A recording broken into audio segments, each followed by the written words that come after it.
30-year career in TV and radio presentation, production and training, also a bit of voiceover work as well, voice up a few adverts too, and that is why I thought I would bring you some of the hints and tips and tricks and techniques to help you get a better broadcast, podcast and voiceover voice. Hello, I'm Peter Stewart, and today we're talking about, as we have been for a couple of days now, and we will over the next couple of days, about what is in the brief. Now, the brief is the document which you get as the voiceover artist, and also the director, the producer, the sound people, the client, the agency. Everyone gets a copy of the brief, which outlines various aspects of what the campaign is about and what they're trying to get you to reflect in your voice. We've spoken about a couple of factors, which will be a couple of elements, which will be on the brief yesterday. A couple more today on Get a Better Broadcast, Podcast and Voiceover Voice.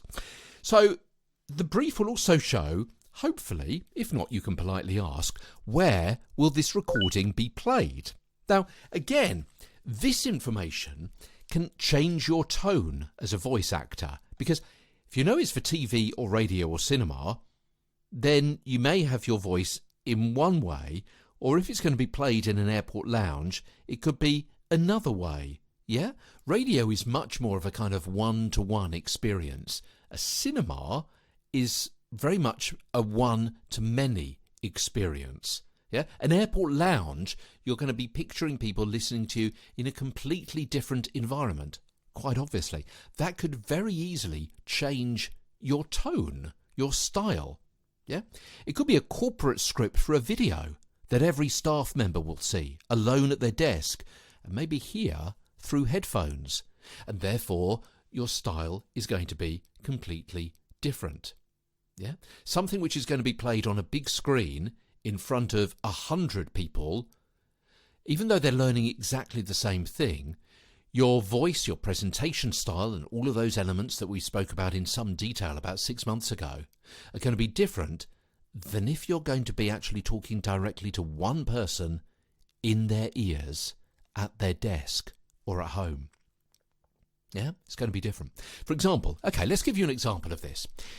A voiceover for the blood donation service may at first sound quite serious. Yeah, you're saving people's lives. But it may be targeted at first-time donors, maybe those in their teens or 20s.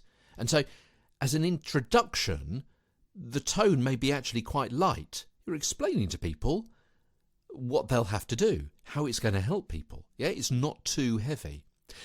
But it may be a script to be heard over animated characters, perhaps with a cartoon Dracula or something like that. In which case, you may have to put on a voice. It may be cartoonish and light and attractive to that kind of audience and demographic. Or it may be a voiceover about a graphic real-life scene of a car crash, and this is why your donation is important. It could be purely informational. This is what's going to happen when you turn up to the unit on the day. Or it may have a shock factor. Or it may be to instill pride and patriotism among potential volunteers. There could be a crisis in the health service this year. You can do your bit to help save the lives of other people in your community. It may be shown early evening on TV between soaps, or before an 18 certificate film in the cinema. And as you can imagine, and as I've explained with some of those, all of these factors would cause a slight change in your voice. Its tone, pace, projection, formality, indeed all of those different factors, as I say, that we've looked at over the series of these podcast episodes. So think, who is going to hear your voice and where they're going to hear your voice?